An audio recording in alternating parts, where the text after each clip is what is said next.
started. My name is Mary Rofe. I go by Dr. Mary, and I am the interim chair of ethnic studies. And it is my pleasure and my privilege to welcome all of you to our third annual Ethnic Studies Asian American Pacific Islander event. The theme this year is Reclaiming the Sacred through art, astrology, and meditation. And I am very excited to join everyone and to help hold this sacred space. I want to allot as much time as possible for our participants and panelists and presenters who represent an incredibly diverse and dynamic range of what it means to reclaim the sacred through art, astrology, and meditation, right, within a larger diasporic Asian American Pacific Islander kind of framework.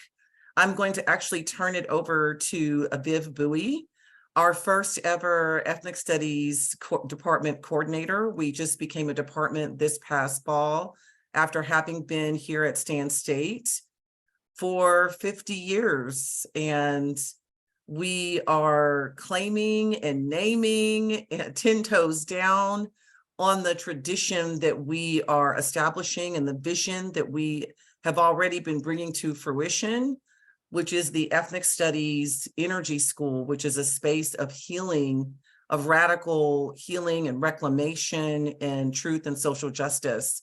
And Viv really represents the first generation of students who are going to be coming through and carrying forward this legacy of the new ethnic studies. And so before we get into opening up our event, our panel with Trinity Ordona, I'm going to turn it over to Viv Bowie. Thank you, Dr. Mary, for granting me this opportunity to make this open remark. This moment served as a reminder of why I chose this department when I was an undergraduate and the significance it holds for me personally. As a queer Asian American, this department has become my sanctuary, a place where I have found solace and empowerment. It is with great honor that I have now served as a coordinator for this department, building upon the foundation laid before us. Together, we're weaving this new tapestry for continuing this ethics studies legacy for the next 6th generation and beyond. As we embark on this incredible journey of knowledge and self-discovery, we find solace in our collective identity.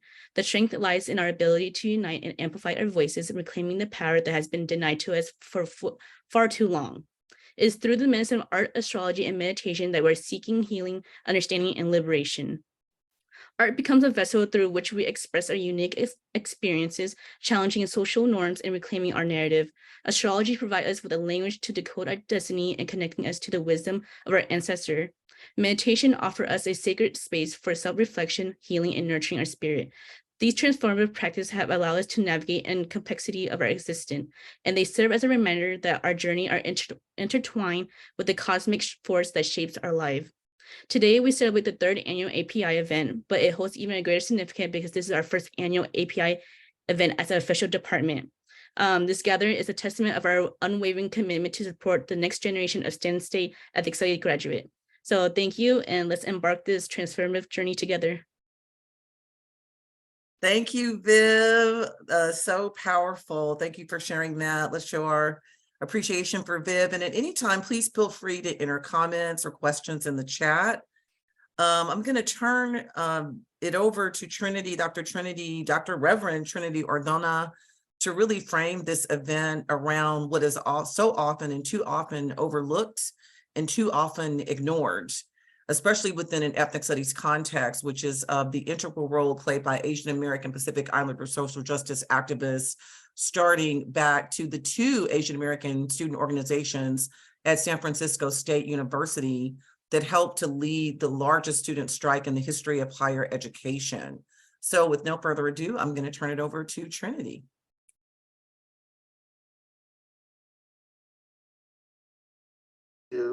Is unmute. There we go. And then I have to share the screen, and that little green button isn't showing up. Help. Okay. We went through this before. Okay. Let's see. Oh dear. That's not it. Hello. Hi, Trinity. Viv, does Trinity have co-hosting permission? Share screen. Let me give it to Trinity. Okay. Yeah. Okay, so now, where is the green button to, oh, share? There it is. Okay. And There we we can, we can see your screen. There, okay, thank you. So, thank you for the honor of participating and framing this interactive event, Reclaiming the Sacred with Art, Astrology, and Meditation. But it's not, my screen is not moving. Oops. Sorry, we're running into technical problems. My screen is not, there we go. So in this month of May, which celebrates us, I've been asked to talk about what is the distinct positioning of Asian American, Native Hawaiian, and Pacific Islanders in the US as a racialized group in the US, and our contributions to social justice movements. On the one hand, it's a big ask, but at the same time, I realize that it's important to understand, to provide a context. So to frame today's interactive event, I want to have basically 2 points to make. As long as my screen doesn't advance. Oh dear. Let's try this. Nope. How about tab? Nope. Nope. Nope. Help.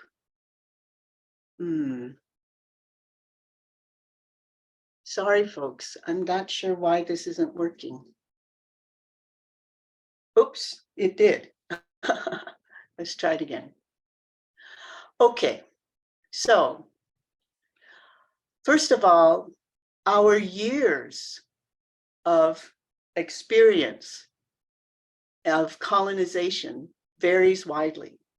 From hundreds of years of direct colonial occupation, war, resistance, and rule, like the Philippines and India, to decades of neo-colonial influence that still favors the Western money and culture over the native, like the newly formed nation states of Singapore, Malaysia, and Taiwan. So this is important to see that when you look at the world map, it's very, very different in all its particularities. And also to know that in the meantime, nationalist independence and democratic institutions throughout Asia are also on the rise. So consider this history when I show you this next map. This is a map of Asia today. My first point is that it is also the home of the oldest civilizations in the world. They all began in the East. To give you a timeline perspective, I'm going to show you a chart showing the different religions of the world. And this is also a picture of the original civilizations, Mesopotamia, Egypt, the Indus Valley, and the Chinese. And this is a map of the different religions. And I point here to the red arrow, basically is year 0. There was a time in the world when the entire, through the influence of Christianity, changed the world calendar as 0 when Jesus was born. So I'm pointing that out as year 0.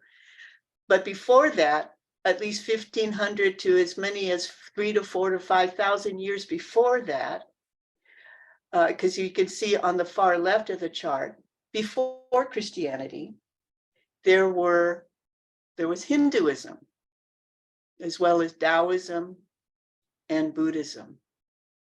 Basically, a vast world of many traditions, prayers, artwork, mysticism, and most importantly, centuries-old teachings and spiritual practices. My point is that the ancient world of the East is alive and well today. And we bring 5,000 years of spiritual, material, and social experience wherever we go. Even though many only know us today for karaoke, sushi, and the martial arts. So I say this because my second point is that in the Asian part of the world, it is also the home of the largest populations. Out of 8 billion people, come on, sorry, again, it's a problem, here we go. No, sorry, I don't know why. There we go.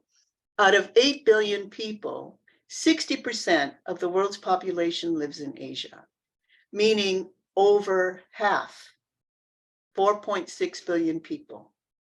There we go.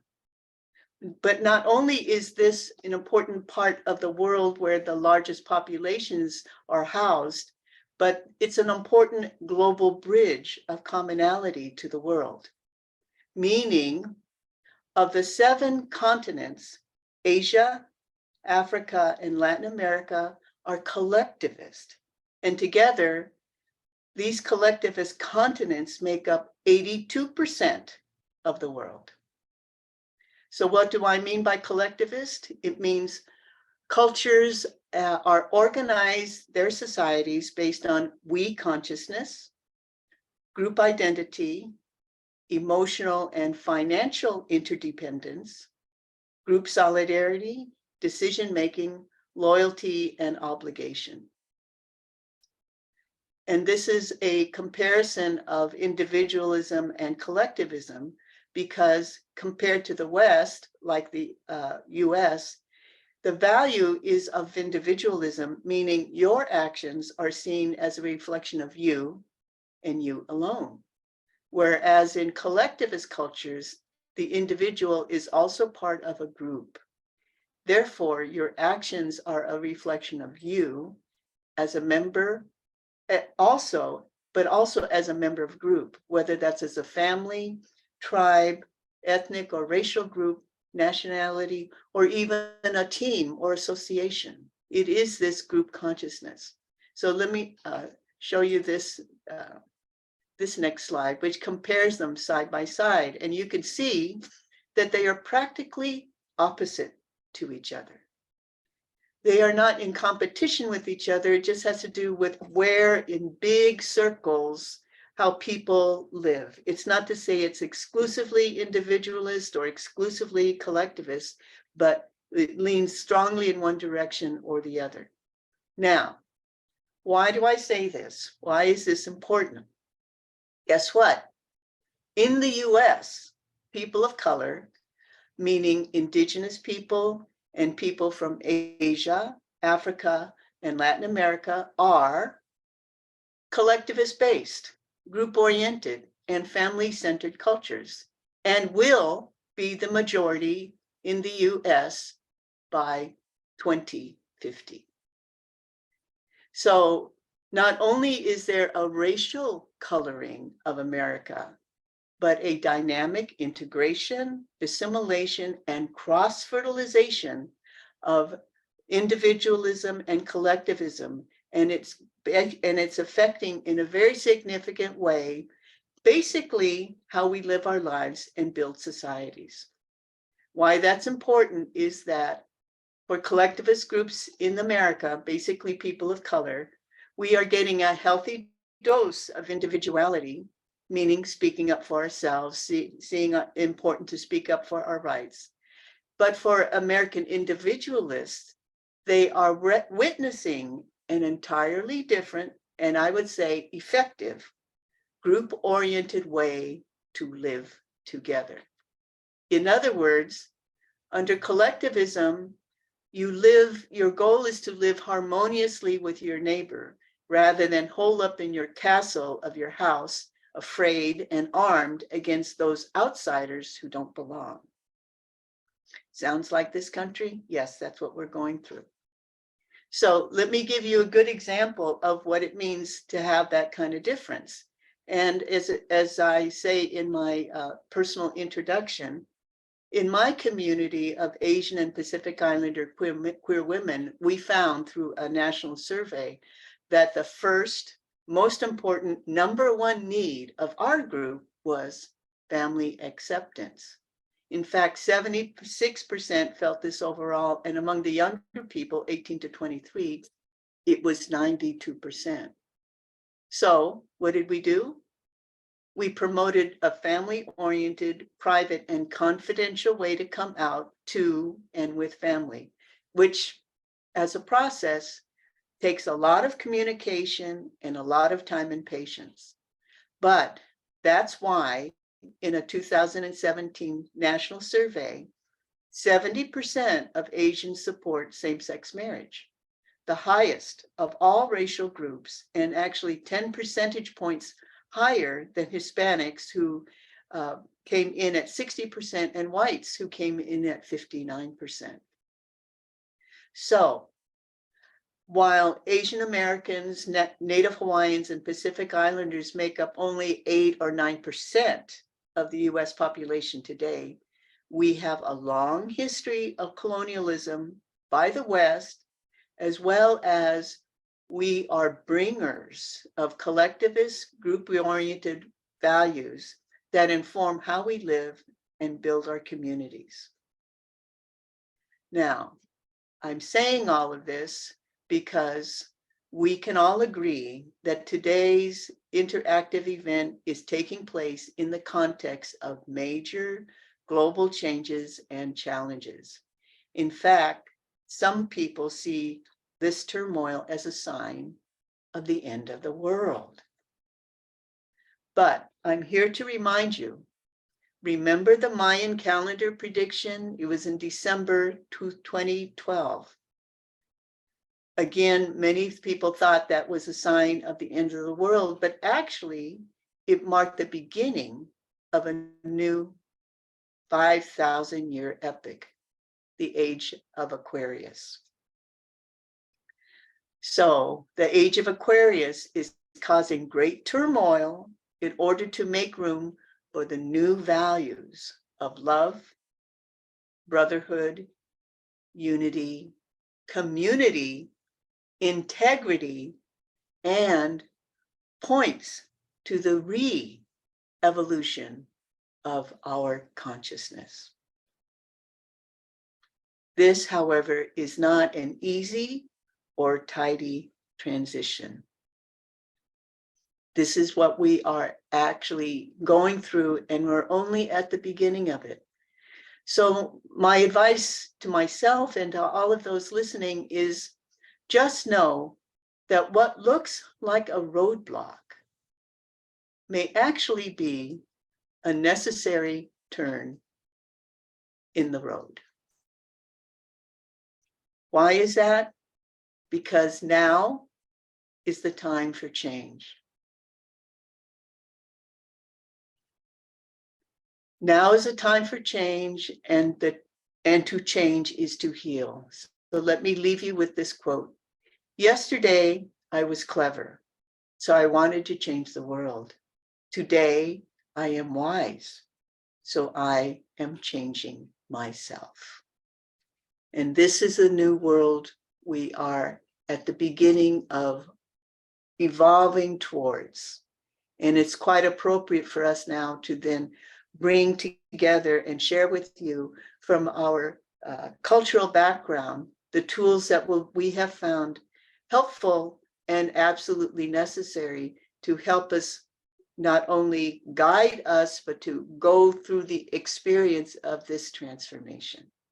So thank you. Thank you so much, Trinity, for setting this tone. It is absolutely exactly the energy and the consciousness of this event to really amplify it and to share this together. Before I turn over the panel to Estria. You know, I'm old school, so I watched a critically acclaimed documentary that includes Estria's background and the power of art as a muralist, as a writer. Back in the day, I was 12 years old when hip hop was created. I love it. I've taught about the key components of hip hop in a sociolinguistics anthropology of language class from Semi Alim's work and what I experienced growing up. I mean, if you can imagine being 12 years old and hearing the Sugar Hill Gang and hearing that for the very first time, it's impossible, right, to imagine that unless you were there, because we haven't really known a world without hip hop. And it was so refreshing and so powerful to for me to share this experience of watching the documentary of Mele Murals about Estria's journey, and specifically giving Estria this opportunity to share out more in depth and show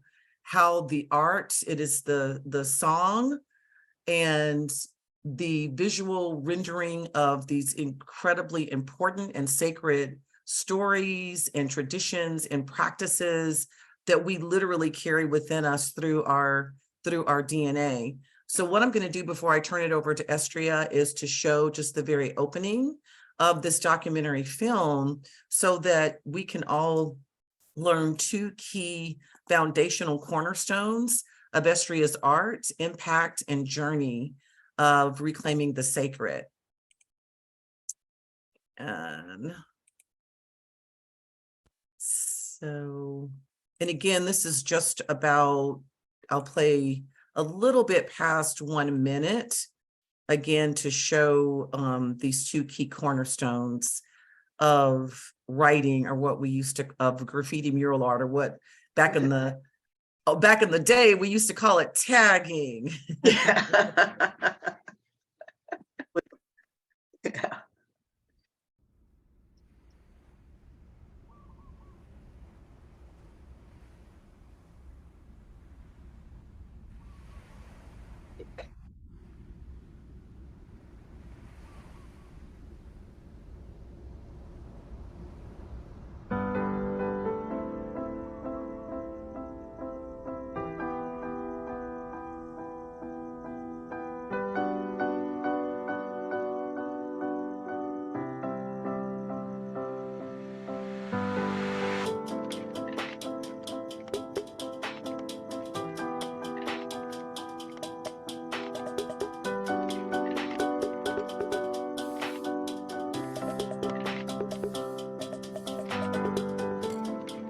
You know what I think you get from being a writer is an understanding of your freedom, of your power. When you're a teenager and then going into your 20s, it's all about trying to understand your identity. And writing definitely helps you figure that out. So I'm going to stop it there. Words to live by. And Esther, I want to make sure that are you able to share your screen? I think so. Okay. Yeah. And we can hear you. Okay. So I'll start now then. Aloha, everybody. I'm Estria Miyashiro. I'm come from the island of Oahu. I'm gonna talk you through a slideshow about a little bit of my background and what I do and how that's taken me to heights I never imagined, all through meditation and art and culture. Can you folks see this image of the kids jumping? Yeah? Okay, cool. Is it cut off at the bottom, or can you see the whole thing? We can see most of it, Estria. We can see it down to part of foundation is cut off, but we can still make out the word foundation. Okay, how's that? Okay, cool. Okay, yeah. So I run basically my own nonprofit. It's been about 13 years of this. We started out by using art in public as a tool to move people towards action in critical environmental and human issues. And along the way, we realized that we wanted to take the long-term approach, which was education. Our tagline is reinventing spaces, reinventing people. And we've gone from that and hip hop and ego to this is where we're at now, where our guiding question, whenever we have a challenge that we got to figure our way through, we just ask ourselves, how do we best serve the most people with aloha? And then the answer is really clear for us. And I'll come back to that later. These are the programs that we run out of our organization. Mele Murals is our flagship program. We partner with schools to create murals, to teach them cultural things, spiritual things, art things. We grew from there to in-school and after-school classes for young people, apprenticeships for young adults, professional development for teachers. We develop our curriculum with national art standards and Ha values. Ha values is a kind of like a series of values, like strengthening sense of belonging, strengthening sense of Hawaii, that keep us connected to where we are. And we're building out a new series about kupuna, or elders, where for the next probably 12 years or so, I'll be painting murals about either ancestors or those who are older than us. Or at this point, maybe they're my age. The goals of our Mele Murals program are to develop the young people to be that next generation of visual storytellers. And we realize that we need to deepen their connection to place, that most of the education system doesn't do that. So then they tend to grow up not having a sense of kuleana, or responsibility to malama, to take care of a place. And with Hawaiians, we're very much tied to our place. That's a huge part of our identity. And we do that through the stories, a lot of which are not in books. So you've got to find the people that still are alive and know the stories. And that's the kupuna. And then our cultural practices and values. I just thought of it, but we also, in using Hawaiian words, English is like a one word, one meaning type of thing. And Hawaiian is very much each word, actually each syllable connects you back to your ancestors or your place. So in all the words that you use, you're constantly being reminded, like, oh, that's my uncle, that's my great grandmother, you know, in that plant, in that tree, whatever. So you never feel disconnected. And by deepening their connection to place, we hope that they will become caretakers of those places, whether they actually farm or may just be in a position in adulthood where they can make a decision to protect that place and keep it pristine, you know? And of course, we teach art. Yeah, don't forget that art stuff. To date, we have about 74 Mele murals, close to 200 across the programs, a lot of partners, and served about almost 10,000 students. And we still get a lot of requests every week for murals, so it's truly a blessing. Here's some of the process. I'm not going to go too much into the art part, but more just some of the cultural and spiritual stuff. We take the students on what we call huaka'i. It's a journey, not an excursion, a journey. So we try to take them into sacred or significant sites in the area with these kupuna, who can tell them, this is why this place is special. You know, this is what we do in this place to take care of it. And this is what we've been doing for centuries. And then we do meditation. So we practice meditation with our students every day and get them to start to realize how the energy or the mana, the power of the land feels different depending on where you go. So like if you've heard of Mauna Kea, where they're trying to put a telescope, it's one of our most sacred sites on the planet. And if you meditate there, it's like, ooh, it's on full power. All the batteries are charged. But if you meditate, you know, in a 3-story concrete building with power lines overhead, it's really hard to get that connection. They start to be aware of these things. Yeah, we try to quiet their mind. And in our practice, we also ground. So we visualize or imagine the light of heaven coming down through us, through our body, and going into the earth and keeping us connected to the heaven and earth. And in our murals, we'll ask the land, the Aina, what the message should be in the mural. And then we ask our ancestors for inspiration and we see what we get. Here's a few murals. I'm going to go through this quickly. This is a view of being in like a taro patch, which grows in water or muddy water. And you're looking up at someone who's taking care of it. It's at Kalakaua Middle School, which was named for our last king. Kala is the sun, so there's this portal in the mountain, which is a good way for us to discuss, how your decisions are a portal to your different future. This is another portal. This is Aotearoa, or New Zealand. Here the canoe, they call it waka, is coming out of a portal or an eclipse or the pupil of an eye. On the other side of this school campus, we painted the canoe going into this tree, which is where they put the remains of their elders when they journey on.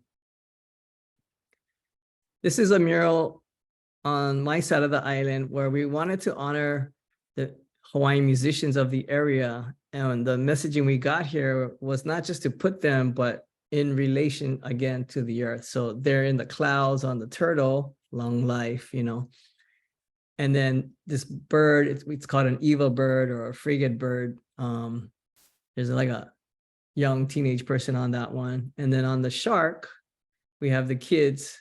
So the ancestors trying to say, we took care of this place and now it's your job to take care of this place.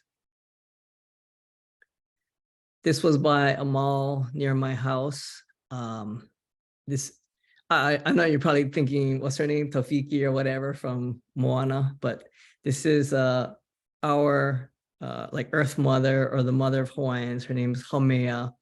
Her superpower is she comes back multiple generations and then births more Hawaiians with her children, her grandchildren, and so on. And she's very much about the earth. So we wanted to depict her here as one with the environment.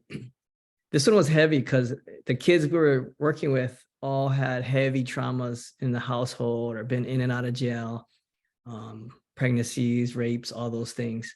So this was about, the message here was about after trauma, and in this case, the area had been flooded long ago and most people died. You just have to rebuild after those traumatic things. We often in our meditations were visited by guardians. So in this case, we have these two shark guardians of Pearl Harbor. You might know Pearl Harbor for World War II, but for us, it's a place where oysters grew, lobsters, crabs, like it was, your icebox, your refrigerator. I'm dating myself. And these sharks were elite or royalty that led the people, but they could also turn into sharks and they would keep the waters free of sharks that bit people. They show up in this mural as a message to tell us that the water in this area flows underground, not above ground, and that we have to take care of it by, stopping development in the area. They keep puncturing our aquifers.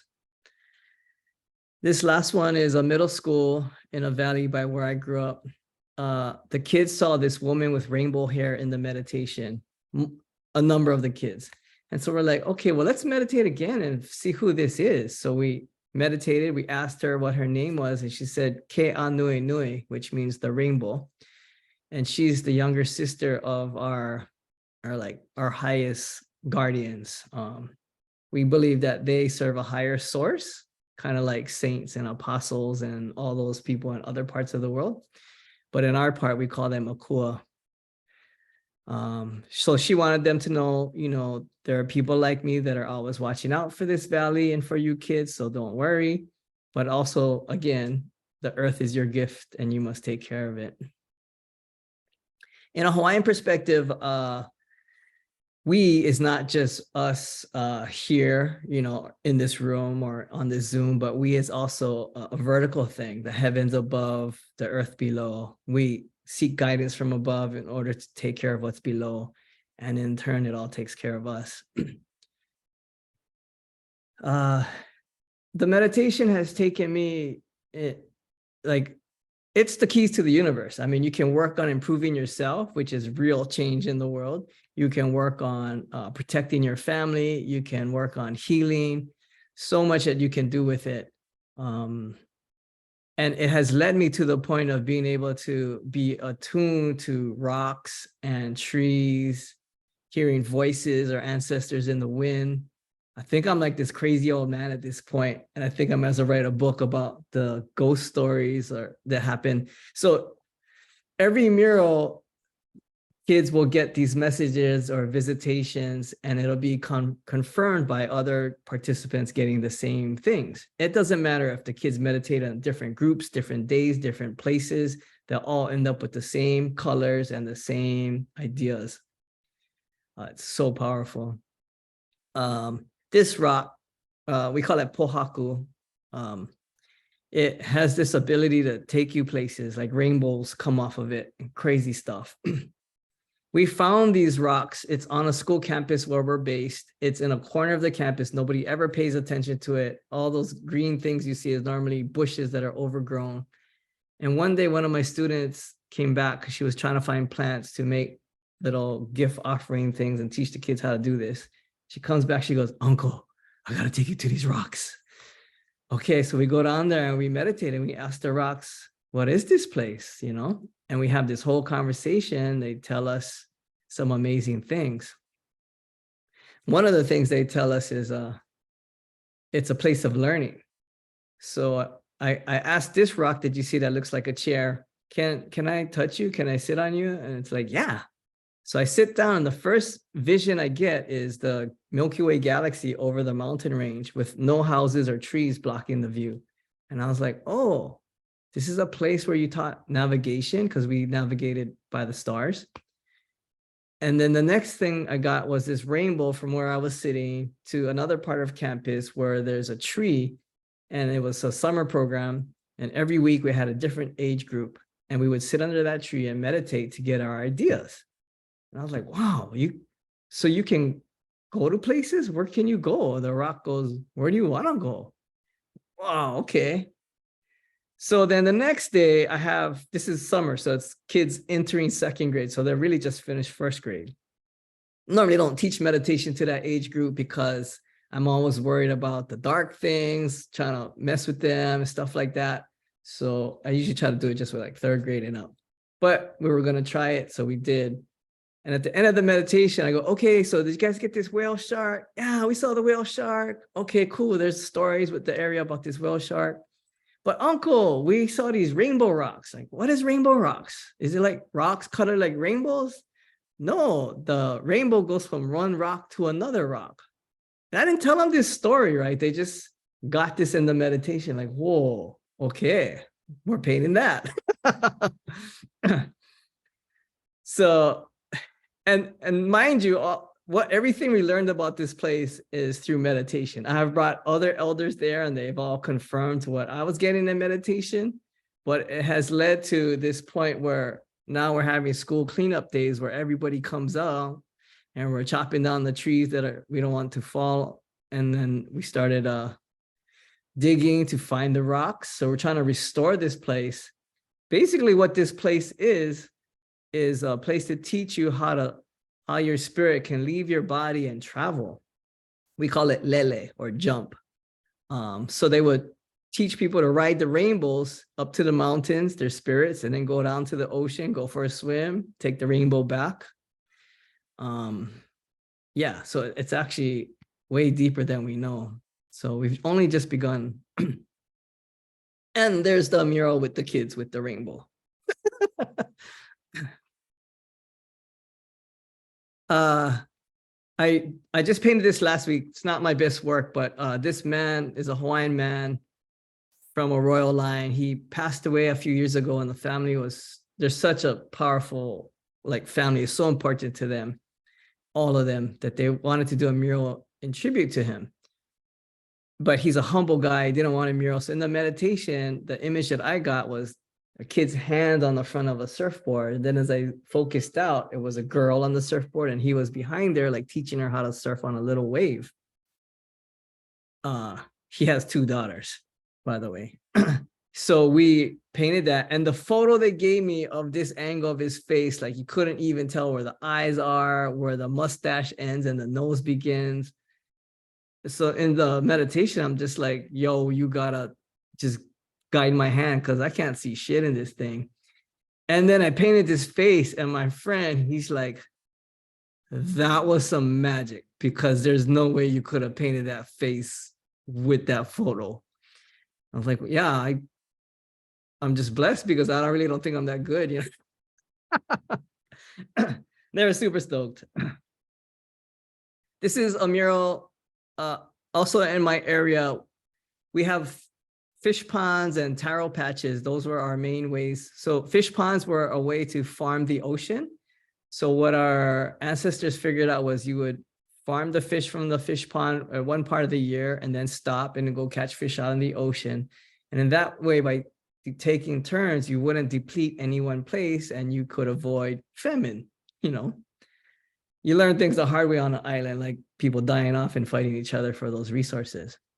So we meditated at the fish pond, and they don't really have their stories of the place, but we got 5 hammerhead sharks.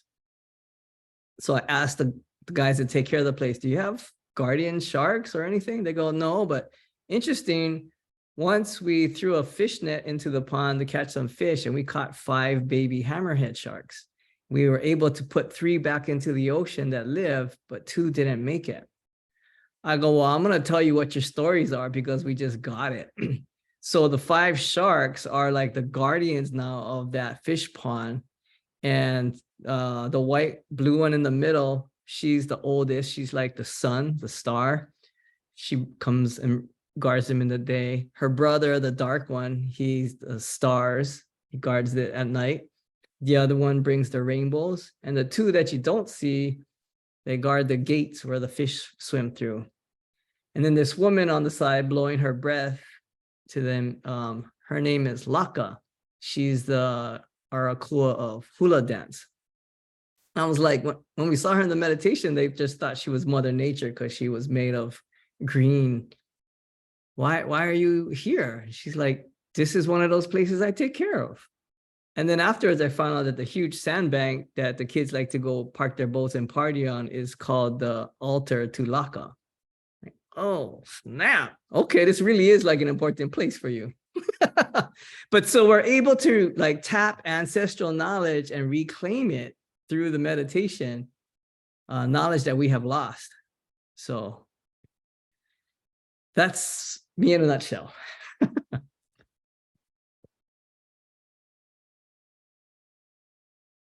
Wow, thank you, Estria. Let's show our appreciation in the chat, like so much knowledge and so much medicine. And one of the comments shared in the chat is that everywhere we are, for example, where I am located, place-based, is the unceded ancestral land of the Yokuts.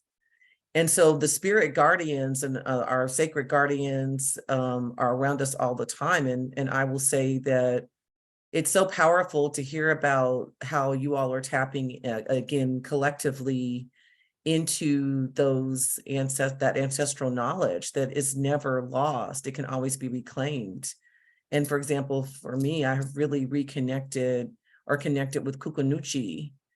Long story, this whole county and our campus in the CSU is named after this bizarre transliterated version of his actual name, which is Kukunuchi. And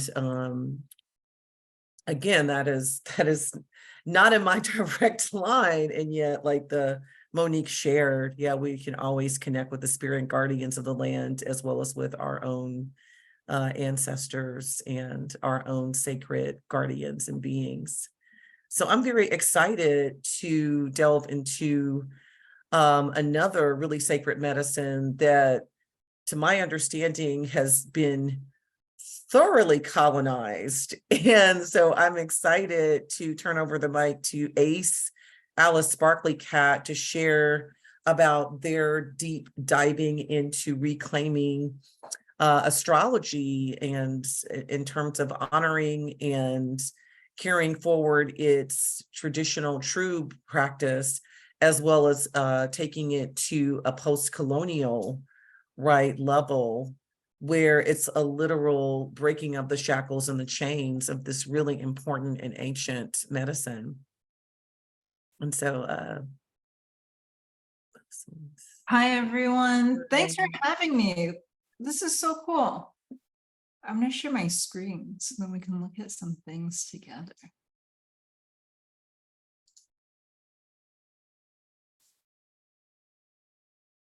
Okay. Can y'all see that? Looks good. Okay. Okay, so I wanted to start off with this image of two dragons. So it's two dragons, and one of them is the yellow dragon.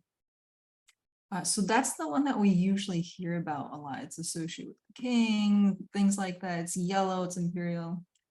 Actually, like there's this other dragon. I just found out about it, and it's called Yingong. And so, you know, this is known as the forgotten dragon.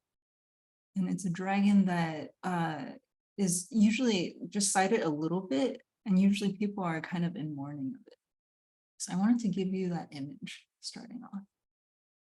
Now I want to hear from you a little bit. Yeah, what's this? What do you see? So you can write in the chat, you can unmute if you want.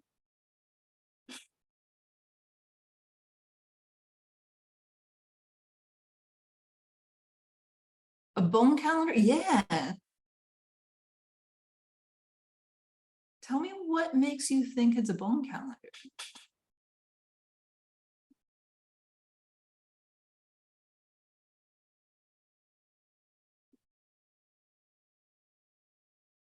The lines on it, yep.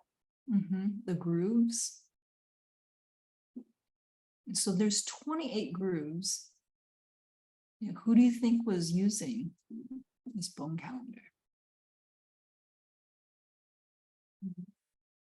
28 days, woman.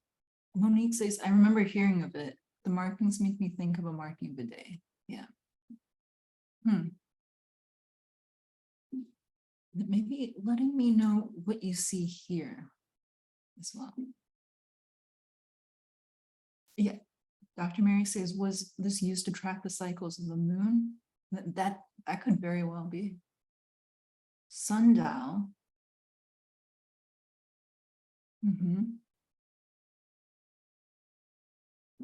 How do you know it's a sundial?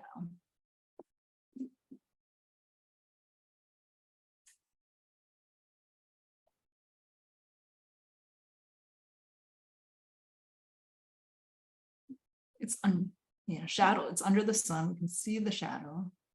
Angle, grooves, compass points. Does it cause shadows? The thing in the middle of the circle. I think you're exactly right. Well, tell me about who you think is using this calendar. Reminds me of what the Aztecs used to use, says Leandra.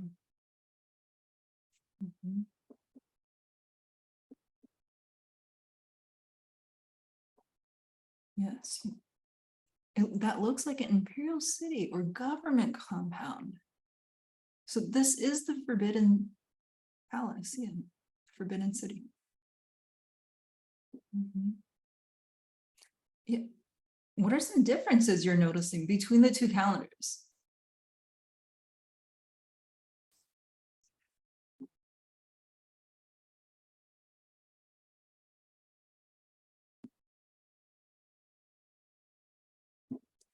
Yeah, material used. One is bone, another one's stone. Okay, so I mean, there's kind of levels of difficulty in molding material too.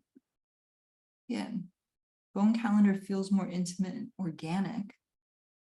One looks more traditional and the other modern. Reusable. Sundial is easy to check. Bone calendar is harder because you need a new bone to track a new month. Sundial for each day. Ooh, so they track different spans of time.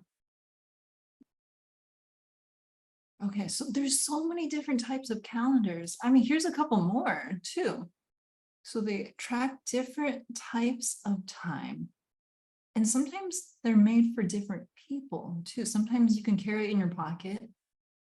And sometimes you have to keep going back to like an imperial center to keep checking what time it is. And then everyone around you starts to use the same time too. And so put this slide here as a reminder to myself to tell you a story. And it's kind of a boring story. Like maybe something similar has happened to you before too. I was just reading, I was in my room, I was reading a book and I got a little bit hungry. So I went downstairs. I cooked some pasta. I think I made like broccoli and pasta, something like that.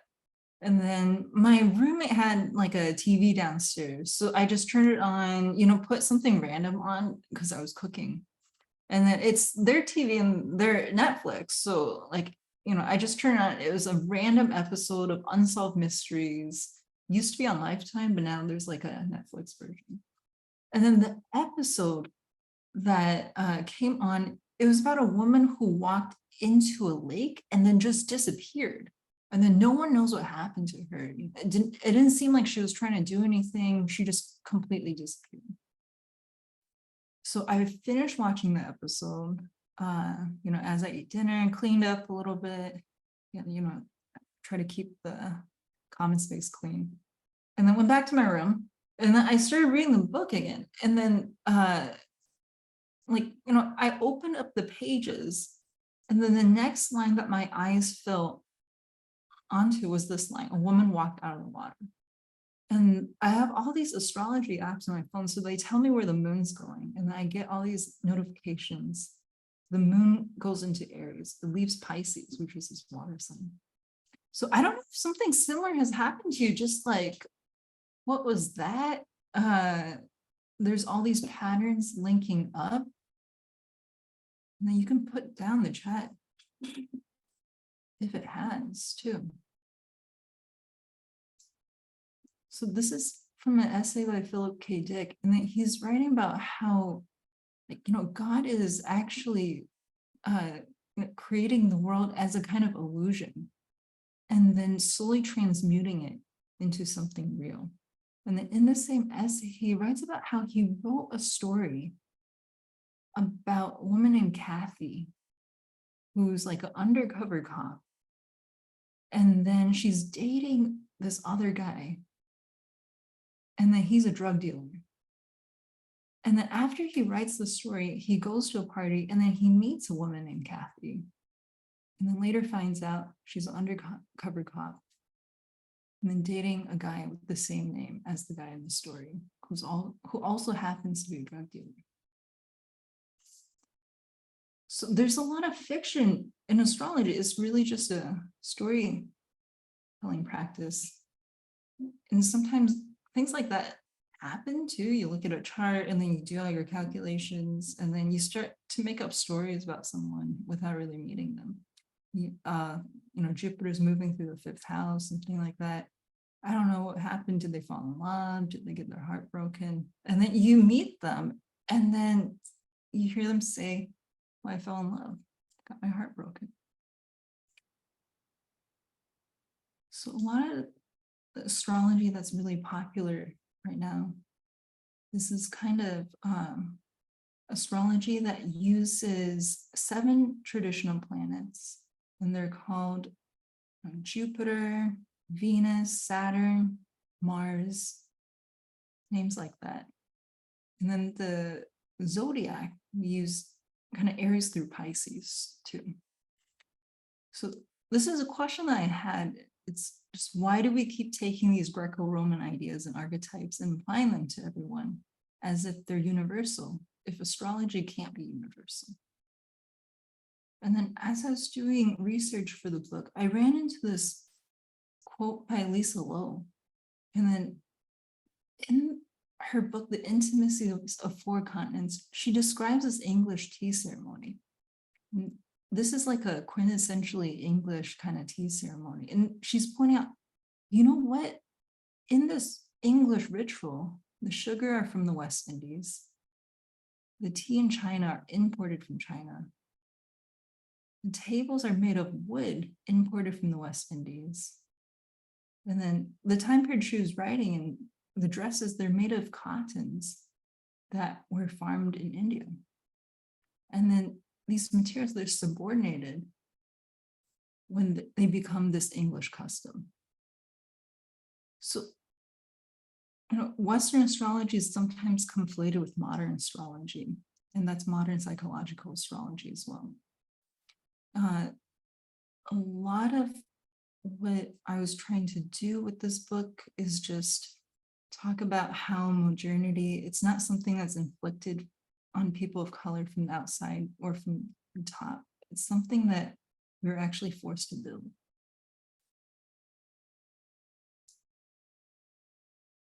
This is a quote from a really neat astrologer called the Jeanne Dixon effect. So it's not Jeanne Dixon, who happened to be Ronald Reagan's astrologer, but their name is the Jeanne Dixon effect. And they're talking with Hannah Black.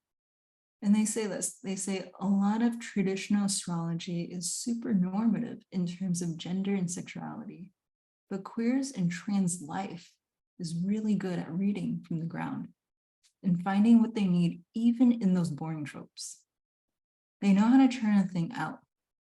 We often find a way of disidentifying that works well too.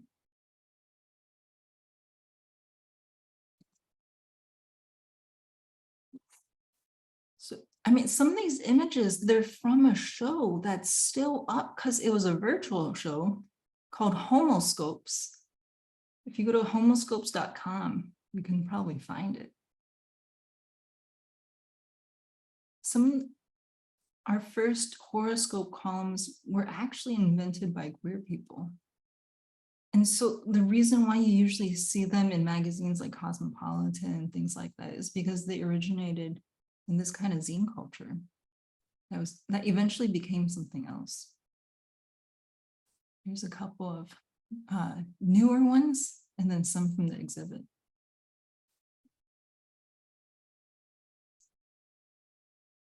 So a lot of what we do with astrology is this process of disidentification. And then Jose Esteban Munoz is defining disidentification as a mode of recycling or reforming an object that has already been invested with powerful energy.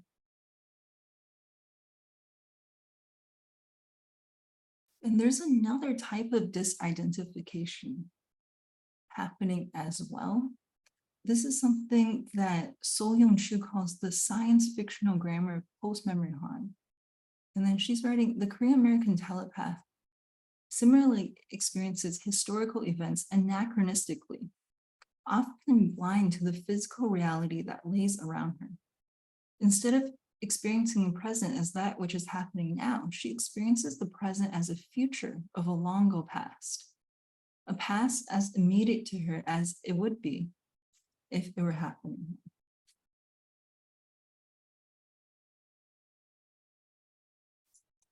So I want to tell you another story. This is a picture of my great grandmother, so my Tainan. And then, first of all, like, I never knew her. She died before my time. Yeah, I didn't know anything about her. And I heard a lot about my Taiyeye, so her husband. He had a large presence in my family. He died in his 40s, so he died pretty early too. I never knew him, but I hear about him, things like that. He was a martyr. And then,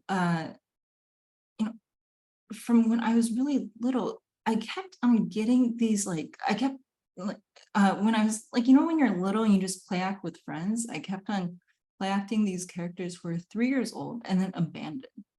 So I don't know why. Yeah, and it was like, sometimes kids, they just pretend that they're orphaned or something just to maybe prepare for emotionally if it happens too. So I thought it was kind of that. And then I remember my friend was like, let's learn how to eat orange peels in case we have to. But it was something that we always did together. It's kind of weird. Maybe you did it too. But once I grew up a little bit when I was a teenager, I kept on coming back to these stories about 3-year-olds who had been abandoned, and they were really angry that they were as well. I would try to write different stories, and then still, a villain would suddenly reveal hey, when I was 3 years old, I was abandoned. Something happened when I was 3 years old. Nothing happened to me when I was 3 years old. So like, it kind of felt off. Like, this isn't like an experience I had ever.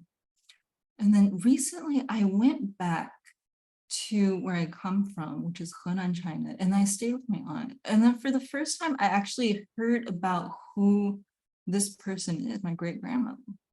And it turns out she was sold or given or something to her husband's family when she was 3 years old.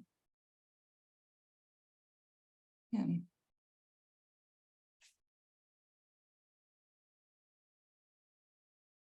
So coming back to the dragons, one is this like really imperial presence. And another one is known as the forgotten dragon. And I didn't know about the forgotten dragon. I just see these dragons. I think that it has to do with the king. But this is something I found out about very, very recently.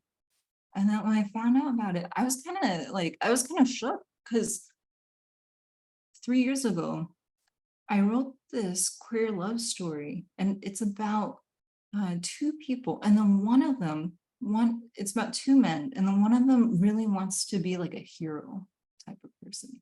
And he keeps dreaming about these dragons. And then the other one is mourning a dragon.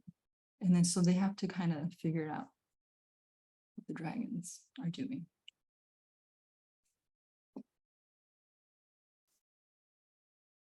Okay, this is something I wrote about representation versus storytelling. Representation is about inclusion. It is the advocacy for other identities within the apparatus of power. Representation tells the same stories over and over again. It is simply story repeated and heightened until the single story is the only story. Representation is a diagnosis. It tries to integrate the non-human into the category of the human. Storytelling is not about inclusion, but about survival. Storytelling is a multiplicity, a cacophony, to borrow Jodie Bird's word, of stories that intersect, contradict, and overlap. New stories emerge from the intersections of this cacophony of stories. Storytelling does not seek to rescue the other with the human, but destabilizes the human through encounters with non-human kin. Storytelling has to be an erotic activity, not a literary one. If there's anything prophetic about astrology, it is because it is a practice of making fiction, practice of telling stories. A prophecy is merely a metaphorical relationship that hangs between the past, the present, and the future. The purpose of a prophecy, what makes a prophecy, is that it evokes and nurtures a change in perception. If fiction writers or other storytellers did not believe that they could not make prophecy, I don't think they would ever make fiction. And then I also just want to read this quote by Angela Davis before we move on to our next thing. You have to act as if it were possible to radically transform the world. And you have to do it all the time. Okay, so I want us to use the next 20 minutes to make some prophecies. Does that sound good?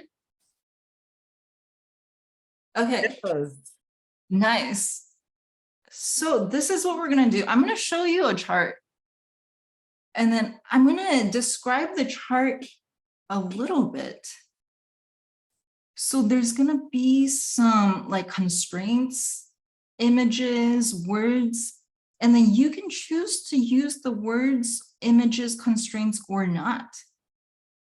But you're going to actually be the one to interpret the chart, which is of the current moment, and then make a prophecy.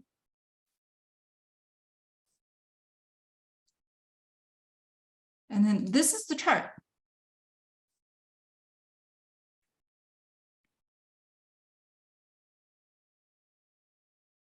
You can tell me too. What do you see?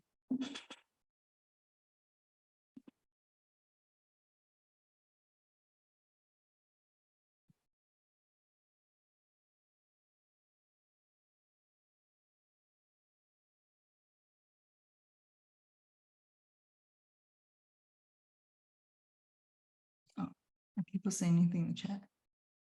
Nope. It could be anything. There's no wrong answers. It can be like, I see a lot of squares.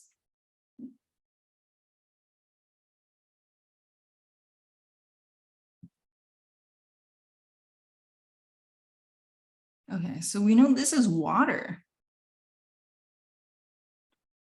And this is a plant. Okay, this is a plant that's underwater. This is water too. And then this is a plant. So this is a plant that's growing on top of water. So that's the sides. Okay, so that's the like kind of boundaries of this world that we're in now. On one side, there's going to be a plant that's underwater. And then on the other side, there's a plant that's growing on the surface of the water.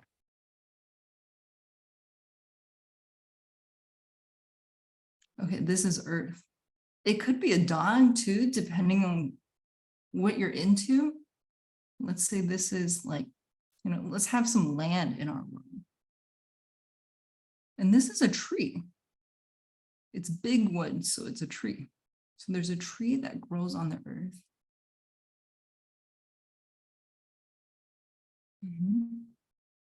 And then Monique has an excellent prophecy. I can see sick, noblemen, death. I can see a lot of businesses though fail, but the years of prosperity. So while businesses may fall on forward, our economy will continue to prosper. It's amazing.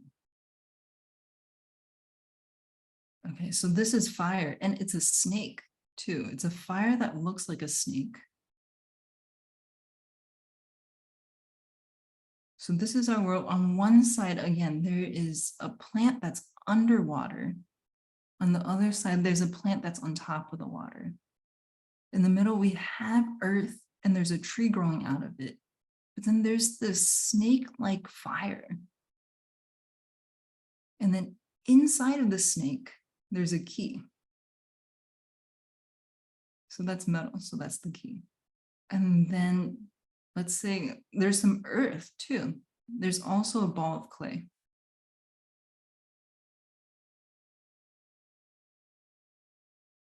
All right, so let's spend 5 minutes.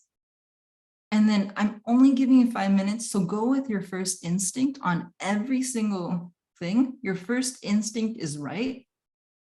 And then you're gonna make a story just using those elements. There's a plant underwater, there's a plant on the surface of the water, there's a snake-like fire with a tree, and inside the snake, there's a key and a ball of clay.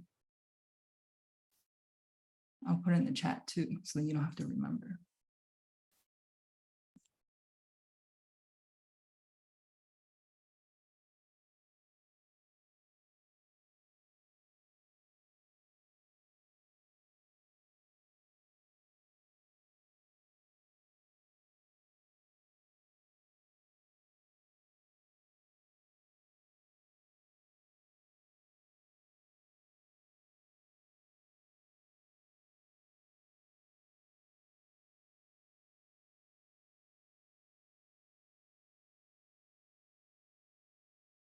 Okay, so you're making a story with just these elements. Take your time, but go with your first instinct.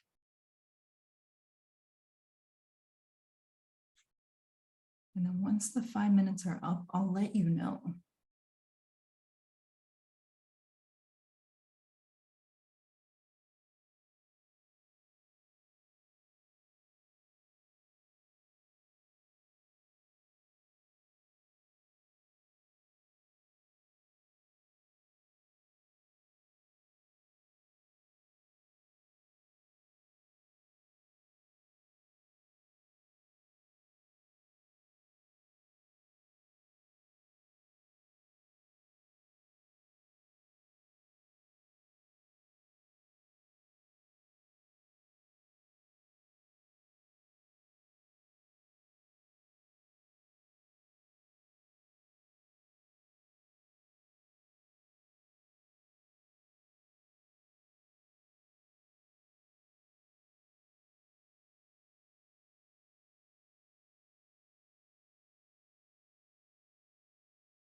Okay, so that's 5 minutes. Finish up the thought, the sentence. If you're writing something down, finish up the thought that you're on. And then come back to the Zoom when you're ready to do so. Oh, now I'm spotlit.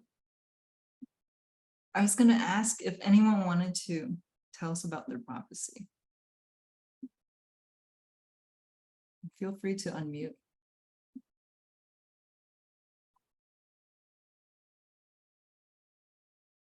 Jessica, please. Yeah. Hello. Just from like, I guess just like a first glance, I put that the earth and like wood represents like grounding, like a foundation. And then both like the plants in and out of water kind of like represents growth. And then I'd put that fire could also be seen as like light and like rebirth.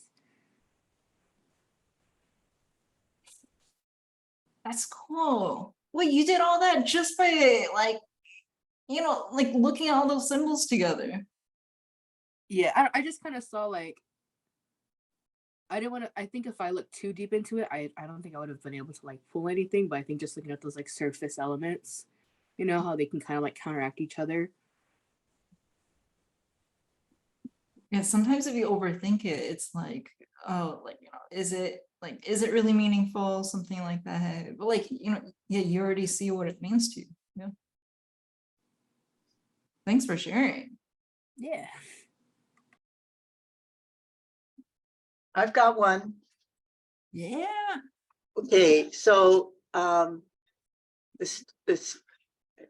think what I basically saw was that on Earth, life is above, below, and in between. But frustrated about wanting only one way, I use fire to just burn everything down. But then the birds can escape, they fly, and the animals can run away, but the snake is burned because it's on the ground. And so there is no way to escape life, which is above, below, and in between. There's no way to escape change.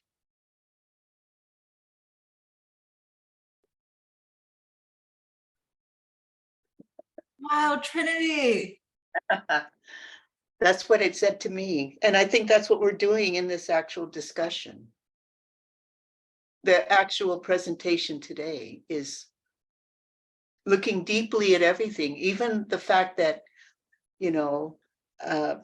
earlier an ancient talking rock then leads to reestablishing the whole prayer, the whole space. And then what that means, whoa, we can really learn what was already taught in generations before. We got a chance to reclaim it, not just reclaim it, but actually to experience and then change ourselves through that whole thing. So rather than get rid of what we have, use what we have. Don't use fire to burn everything down. I love this. Yeah, and something from your story that, like, I really enjoy is like how, like the way you told it, like you had us feeling the tragedy of the snake, but also the relief of animals that could escape, like both of them together too.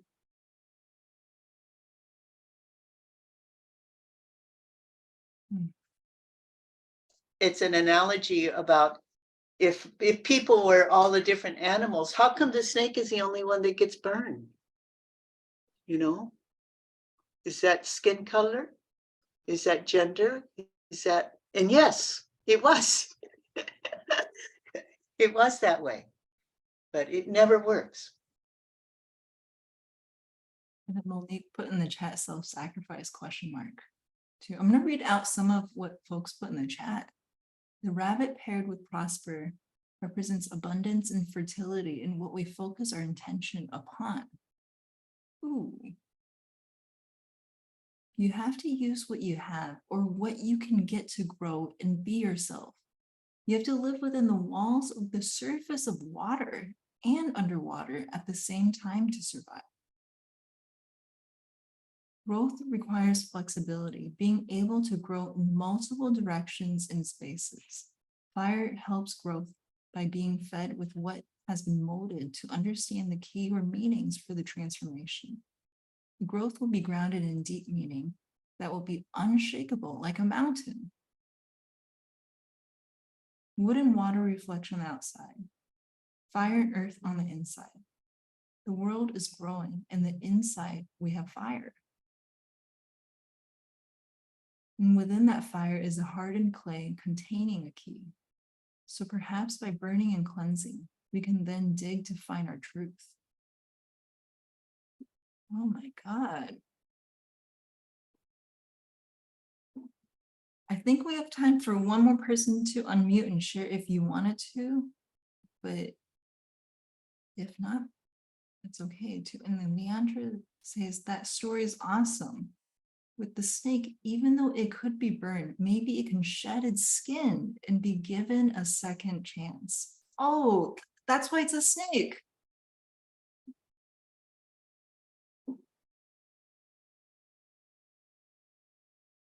Okay, now we're playing with it together.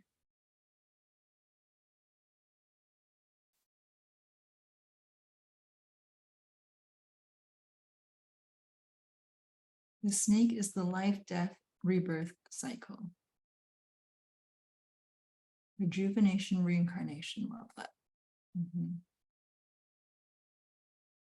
Yeah, anyone else want to share? Yeah, we have time for, I believe, one more person.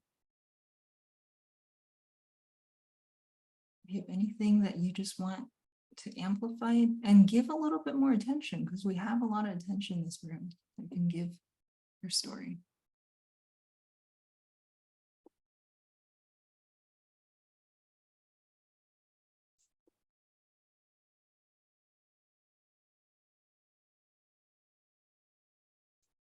Okay.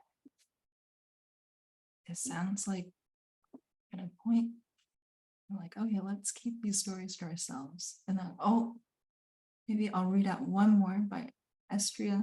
The pig to me is an ancestor and grandson, Kamapua. He represents a free life counter to the expected roles. He also represents ending the rule of our island by royal chiefs and gave the power to those who are in tune with the spiritual. The fire over fire represents the earth warming itself up to either purge itself of us or force us to change our ways. In the end, the life under sea will be strong, as in the days before we walked the land. Thank you for that. Thanks for letting me hang out with you for a little bit, too. And I'll end my time here. Wow, thank you so much,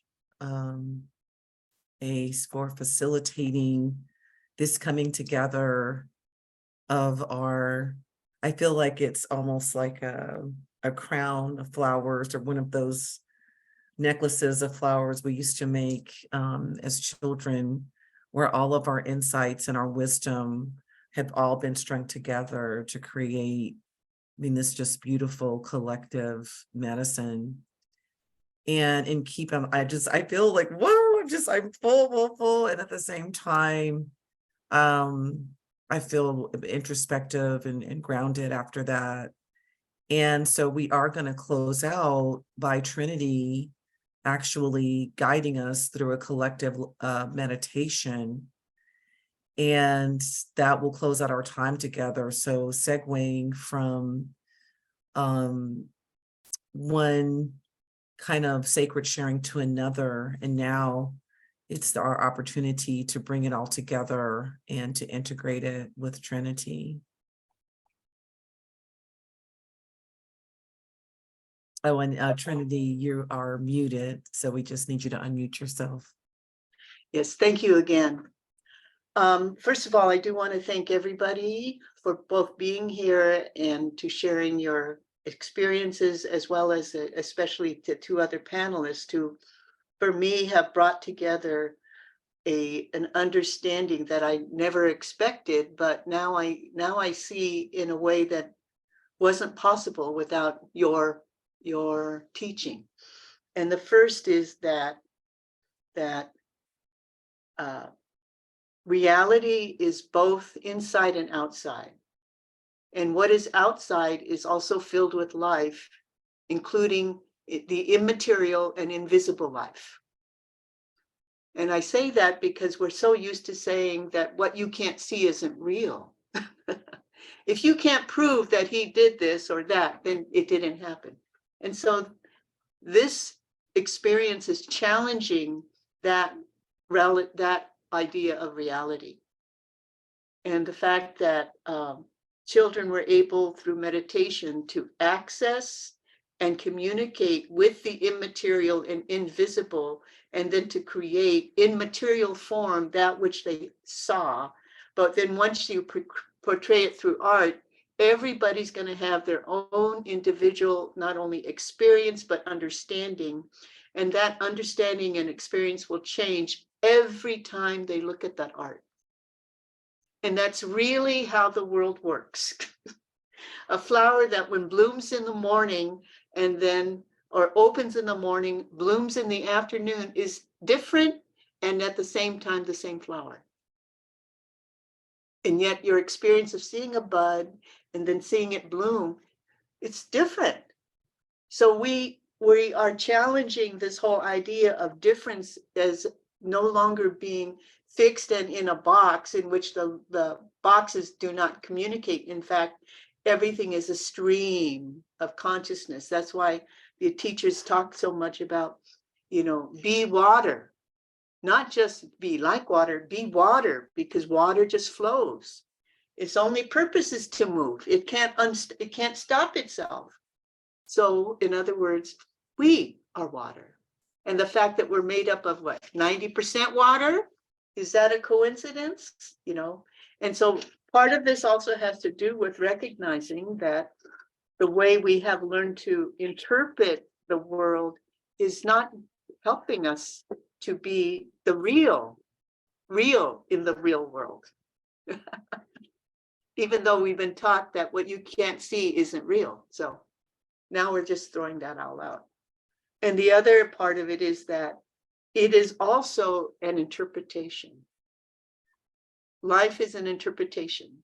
So, and that was very important to hear about that in relationship to storytelling versus representation, because storytelling is about the human versus the representation is the idealized human behavior that is put forward so everybody moves in the same direction. When in fact, there is no one direction. It's a multiple direction. That's what the movie was. Everywhere, everybody all at once, trying to explain, teach that very deep understanding. And yet we could see it with the kids on the mural. We could see it in the stories in which the mural approached, and we could see it in the actual experience that we had with Ace, who then showed us a picture, said what she thought about those pictures, and left it us to each person to see the meaning. And that is actually how life really is. And because we are so used to going to a priest or guru, an astrologer to tell me, okay, what is my life going to be like? You tell me. When in fact, they are just reading you and therefore interpreting you, because you haven't learned that you have the power to, you're already doing that, even though you don't think you're doing that. So I say this as a preface to the meditation, because the meditation I'm going to lead you through, on the one hand, is a very common one. It's called metta, or loving kindness. But in setting it up, it's going to be different. And the whole idea is, I'm just going to describe it and then we're going to do it. So you're going to see yourself in this group, seeing yourself sitting in a circle, but you're facing out. And that's because you can see the sky. And the sky is one sky. But you're just seeing your part of the sky. So the fact that you see one part of the sky is your experience of it, but it doesn't change the fact that it's one sky. And yet all the people sitting in the group are going to have the experience of oneness, and at the same time, your own individual experience. Okay? So it's like going to the movies and not expecting everybody to like it, because they're not going to like it necessarily. They're going to have their own experience. So what I want you to do is, everybody in your, wherever you are, close your eyes and take a deep breath of, and bring up earth energy through your feet. Imagine it coming up from the actual dirt. Whether you're in a building, it's going to get past the foundation, all the floors, and actually coming up all the way into your legs. And at your out breath, you're going to send that earth energy back down through the base of your spine, back down to earth. So you're going to loop it. So take a big breath of earth energy through your feet. And with your out breath, send the excess down. You're going to send it down through the base of your spine. And imagine, if you like, a channel, a cord, a rope. Just send it down directly to earth. Take another breath. This is really what grounding is. It's actually being connected to the actual soil, to the actual earth. And if you can get a chance to do that, take a walk, take your shoes off, because rubber gets in the way between your actual physical feet and your actual earth, the earth. And so just take another big breath of earth energy, send it down. Now bring your attention to the center of your head, and now look through your body to the base of your spine, and make sure your grounding cord is directly below you, not in front, which means the future, not behind you, which is in the past, but directly below you. And it's real easy to change. You just pick it up and reposition it. Now that it's directly below you, lock it in with rocks or an image of a locking device, sandbags, whatever you like. Take another big breath of earth energy through your feet. Excess goes down your grounding cord. Now sitting there, wherever you are, allow yourself to open up the top of your head. This is what you call your seventh chakra, and say hello to the heavens above, and invite the heavens to come into you through the top of your head. It travels down your spine, down into your body, and then back. It mixes with earth energy and then comes back out the top of your head like a whale. So take a big breath of cosmic energy. It actually travels down your spine and then mixes and comes out the top of your head like a fountain. So this is a mixture of heaven and the earth, of which you can see we are made to be connected to above and below. Because guess what? We are what is in between, above, below, and in between. So take another big breath and relax. Now, in your mind's eye, imagine whatever chair you're sitting in and put grounding cords on the four corners of the chair. And now see yourself in a full circle, 360 degrees, wherever you are, and know that there is a person on your right and a person to your left, and we are all facing out, so that we know that the sky is above, the earth is below, and we are in between, and we're connected to above, below, and we are also in the same circle together with the same experience. So take a big breath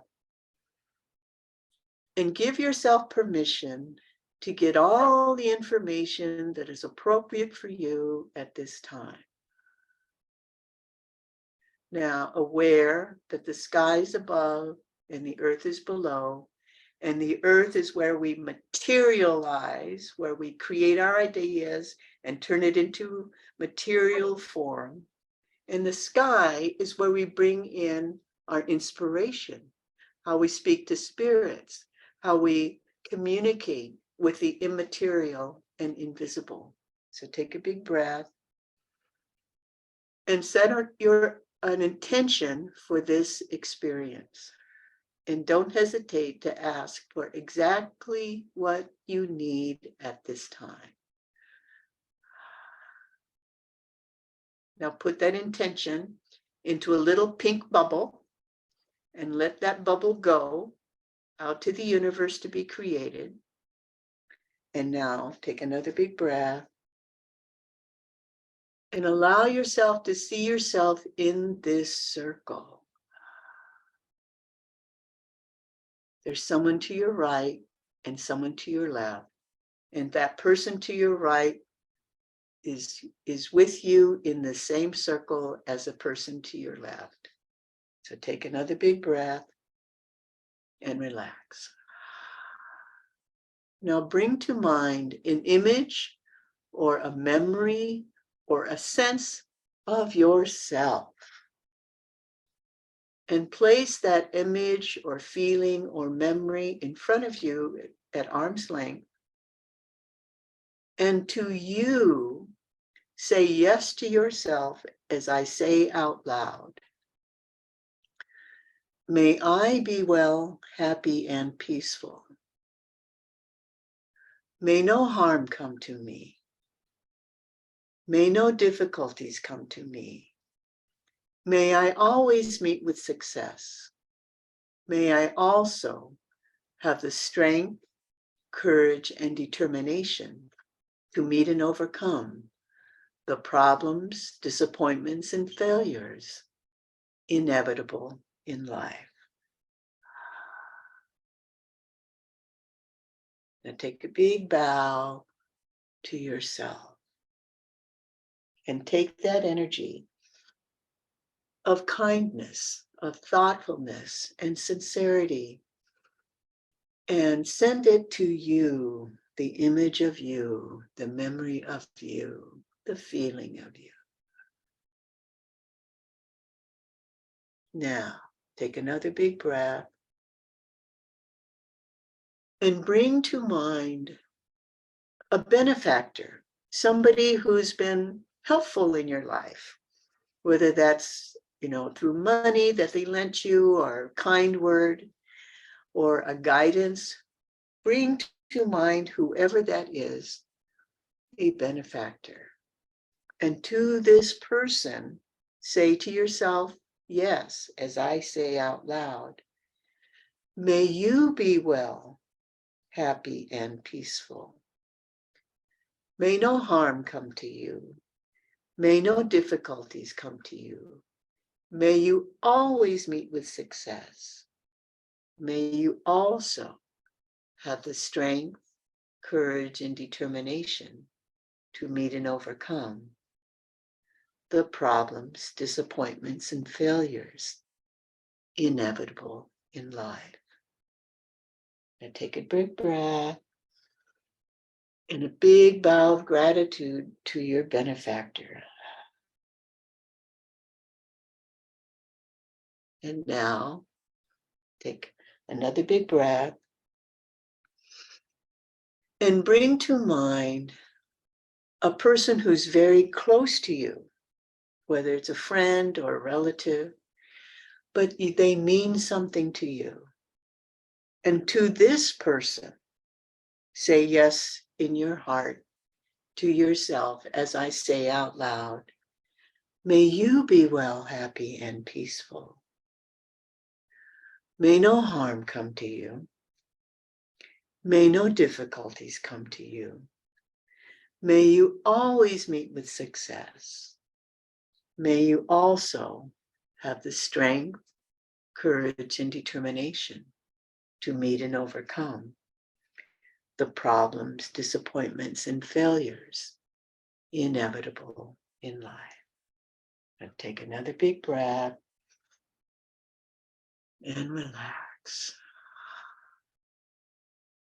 And see these people, yourself, your benefactor, and a person who's very close to you, in a circle with yourself.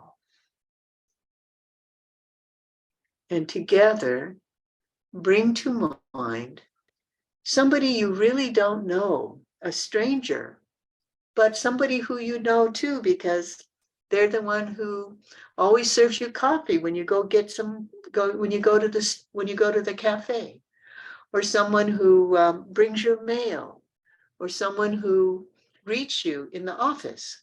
Whoever it is, and again, you may not even know their name. They're a stranger, but then they're not. And to this person, take a big breath and say to yourself in your heart, may you be well, happy, and peaceful. May no harm come to you. May no difficulties come to you. May you always meet with success. May you also have the strength, courage, and determination to meet and overcome the problems, disappointments, and failures inevitable in life. Now, let this person, whose name you may not even know, join your circle. And now, take another big breath and bring to mind a difficult person. And I would suggest maybe not the most difficult person, but it's really up to you. And to this person, in your heart of hearts, say yes, as I say out loud, may you be well, happy, and peaceful. May no harm come to you. May no difficulties come to you. May you always meet with success. May you also have the strength, courage, and determination to meet and overcome the problems, disappointments, and failures inevitable in life. Now, take a big breath and open your circle and allow this difficult person in your life into your circle. And now take another big breath and allow this circle of everyone in the class who also has a circle of themselves, a person they're close to, a benefactor, and even somebody who's difficult in their circles, now make a gigantic, big circle of all of us. And now, in your mind's eye, see us as one big circle, all together in this moment. And to all of us, say yes in your heart as I say out loud. May we be well, happy, and peaceful. May no harm come to us. May no difficulties come to us. May we always meet with success. May we also have the strength, courage, and determination to meet and overcome the problems, disappointments, and failures inevitable in life. Now, take a huge breath of this giant collective energy of kindness, peacefulness, calmness, and good fortune. And take a big breath of it all. And with the spirit of loving kindness in which all of this has been evoked, let's sending out to the entire world, out of the room that you're sitting in, across the street,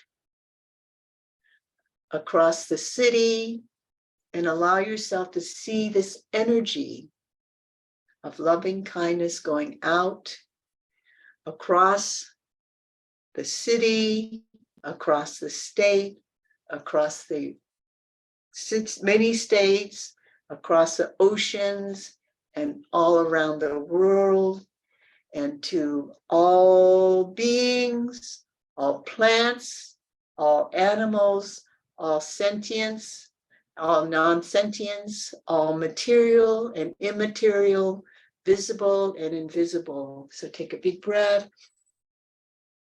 And on the count of 3, we're going to send it out. 1, 2, 3.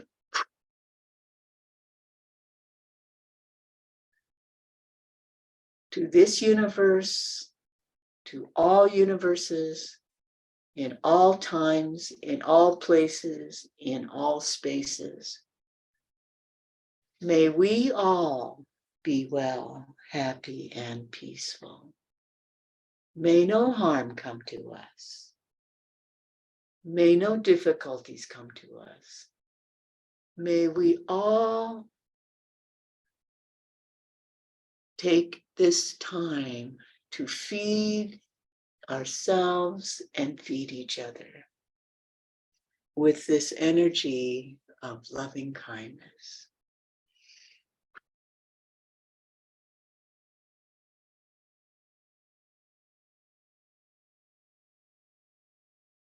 And when you're ready, go ahead and open your eyes.